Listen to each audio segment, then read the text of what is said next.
നമുക്ക് ആ ചെറുപ്പക്കാരൻ്റെ ദൃശ്യം ഒരിക്കൽ കൂടി കൊടുക്കാവുന്നതാണ്. ചെളിവെള്ളത്തിൽ പുതഞ്ഞു ജീവന് വേണ്ടി ഇപ്പോഴും ശ്രമിച്ചുകൊണ്ടിരിക്കുന്ന ചെറുപ്പക്കാരനാണ്. നമുക്ക് പേരറിയില്ല. ഇപ്പോൾ സാനിയോ നമുക്കൊപ്പമുണ്ട്. സാനിയോ, കൂടുതൽ ദൃശ്യങ്ങളും കൂടുതൽ വാർത്തകളും എത്തുന്നു. എന്താണ് വെള്ളാർമലയിൽ നിന്നുള്ള ആശ്വാസകരമായ വാർത്ത എന്തെങ്കിലും ഉണ്ടോ?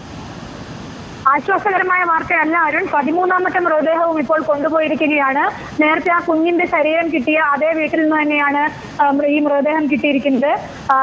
വല്ലാത്ത വലിയ പരിക്കുകളോടുകൂടിയാണ് ഓരോ മൃതദേഹങ്ങളും ഉള്ളതെന്ന് കാണുമ്പോൾ വലിയ സങ്കടം വരുന്ന സാഹചര്യമാണ്. കാരണം ഇത്രയധികം വേദന അനുഭവിച്ചായിരിക്കണമല്ലോ ഇത്രയും വലിയ പാറക്കെട്ടുകളും മറ്റും മേലും മറ്റും വന്നടിഞ്ഞൊക്കെ ആയിരിക്കണം ഇവരൊക്കെ മരണപ്പെട്ടിട്ടുണ്ടാവുക എന്നാണ് നമ്മൾ മനസ്സിലാക്കുന്നത്. ഇപ്പോൾ നിൽക്കുന്ന ഇടങ്ങളിൽ പോലും നമുക്ക് നിൽക്കാൻ പേടിയാണ്. കാരണം ആരുടെയെങ്കിലും ഒക്കെ ശരീരഭാഗങ്ങളോ അല്ലെങ്കിൽ അങ്ങനെ എന്തെങ്കിലും ഒക്കെ ആയിരിക്കുമോ എന്നുള്ള പേടി കാരണം ഇവിടെ ഒന്നും നിൽക്കാൻ പറ്റാത്ത അവസ്ഥയാണ്. കാരണം നമ്മൾ പലപ്പോഴും ഈ പാറക്കെട്ടിന് മുകളിലൊക്കെ കയറി നിൽക്കുന്ന സാഹചര്യമാണുള്ളത്.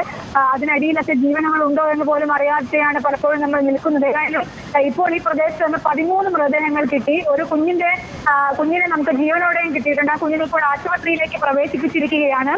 ഏതായാലും ഇവിടുന്ന് പുതിയ മറ്റ് അപ്ഡേറ്റുകൾ ഇപ്പോൾ വരുന്നില്ല. കാരണം സാനിയോ നിൽക്കുന്ന സ്ഥലത്ത് നിന്നും മുകളിലേക്ക് ഇനിയും വീടുകളുണ്ടോ? ഞാൻ നിൽക്കുന്ന സ്ഥലത്ത് നിരവധിയായ വീടുകൾ, ഞാൻ വീടുകളുള്ള സ്ഥലത്തൊക്കെയാണ് ഇപ്പോഴും നിൽക്കുന്നത്. നിരവധിയായ വീടുകൾ ഇപ്പോഴും ഉണ്ട്. ആ വീടുകളിലേക്കൊന്നും പലപ്പോഴും രക്ഷാപ്രവർത്തകർക്ക് എത്താൻ പോലും കഴിഞ്ഞിട്ടില്ല. എത്തിയാൽ മാത്രമേ അവിടങ്ങളിൽ ആളുകൾ കുടുങ്ങിക്കിടക്കുന്നുണ്ടോ എന്നുള്ള കാര്യമൊക്കെ മനസ്സിലാവുകയുള്ളൂ.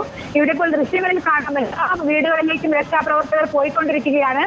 മറ്റൊരു പ്രധാനപ്പെട്ട കാര്യമുള്ളത്, ഈ വീടുകളിൽ പെട്ടെന്ന് ധൈര്യത്തോടെ കയറി ചെല്ലാനില്ല. കാരണം വീടുകൾ പലതും തകർന്നു നിൽക്കുന്ന അവസ്ഥയിലാണ്. അതുകൊണ്ട് തന്നെ രക്ഷാപ്രവർത്തകർക്ക് വളരെ ശ്രദ്ധിച്ച് മാത്രമേ രണ്ട് കാര്യങ്ങൾ ശ്രദ്ധിക്കുക സാനിയോ. ഒന്ന്, ഈ പൊളിഞ്ഞു കിടക്കുന്ന വീടുകളുടെ ഭാഗത്തേക്ക് പോകേണ്ടതില്ല. അത് രക്ഷാപ്രവർത്തകർ അവരുടെ സംവിധാനം ഉപയോഗിച്ച് പോകൊള്ളിട്ട് നമുക്ക് പുറത്തുനിന്ന് ദൃശ്യങ്ങൾ പകർത്താവുന്നതാണ്.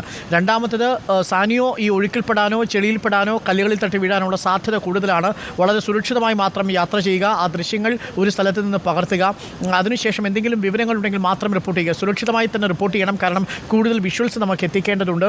ആ അപകട സ്ഥലത്തെ ദൃശ്യങ്ങൾ എത്തിക്കുമ്പോൾ മാത്രമാണ് കൂടുതൽ രക്ഷാപ്രവർത്തകർക്ക് അവിടേക്ക് എത്തിച്ചേരാൻ കഴിയുക. അത്